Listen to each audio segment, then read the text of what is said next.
Bonjour à tous. Nous sommes dans ce qu'il est convenu d'appeler la période des 3 semaines, qui va du 17 Tammuz au 9 Av inclus. Alors comme nous le disons souvent, puisque cette période commence par 17 Tammuz, et que 17 c'est la valeur numérique du mot Tov, alors il y a un bien dans ce 17 Tammuz. Et le bien nous est indiqué par le fait que nous définissons cette période comme la période des 3 semaines.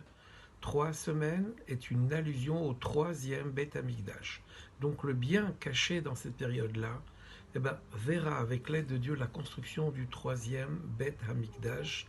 Et toutes les difficultés en vérité ne sont là que pour nous faire accéder à ce mérite-là. Et bien précisément, puisque nous attendons le troisième Beth Amikdash, il nous faut ne pas rester les bras croisés et il nous faut étudier les lois sur le Mishkan, sur le Beth Amikdash, puisque nous savons qu'il y a un passouk qui nous dit Unshalem Aparim, Sefatenu.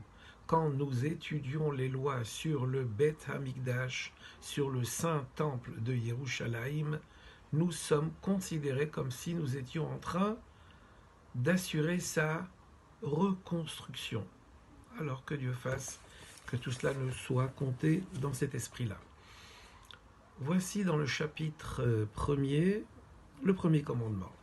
C'est un commandement positif de construire un édifice en l'honneur de Dieu, destiné à ce qu'on y apporte les offrandes et que l'on y vienne pour les 3 fêtes dans l'année. Ainsi qu'il est dit, ils me feront un sanctuaire. Verasoli Migdash, Veshachanti Betocham.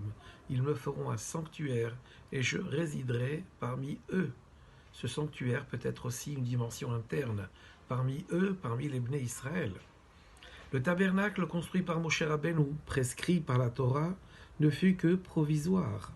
Ainsi qu'il est dit, car vous n'êtes pas encore arrivés à ce jour où le Beth Amikdash a été dressé à Yerushalayim à 2 reprises, et bien sûr nous attendons qu'il le soit de nouveau pour la 3e fois, et cette fois-ci, ça sera pour l'éternité qui se tiendra à Yerushalayim. Lorsqu'ils entrèrent au pays d'Israël, les Bnei Israël installèrent le tabernacle à Gilgal pendant les 14 années que durèrent la conquête et le partage de la terre d'Israël. De là, ils vinrent à Shilo et ils construisirent un édifice de pierre qui n'avait pas de plafond et sur lequel ils étendirent les couvertures du tabernacle. Le temple de Shilo dura 369 années et fut détruit à l'époque où Élie mourut. Ils se déplacèrent à Nov et y construisirent un sanctuaire qui fut détruit lors de la mort du prophète Shmuel et fut remplacé par un sanctuaire érigé à Givron. De Givron, ils vinrent ensuite à la demeure éternelle. La période de Nov et de Givron aura duré 57 ans. 3e halakha. Dès lors que le temple fut construit à Yerushalayim, tous les autres endroits furent interdits pour la construction d'une maison pour Dieu ou pour l'offrande des sacrifices et pour l'éternité. Il n'y aura pas d'autre possibilité d'offrir des corbanotes autrement qu'à Jérusalem sur le mont Moria,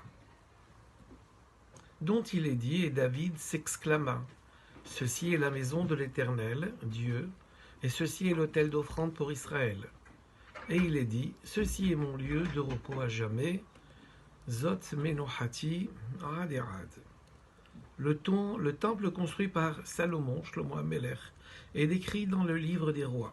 Quant au temple qui sera reconstruit, bien qu'il soit évoqué dans le livre de Yehezkel, ce n'est pas de façon explicite et détaillée.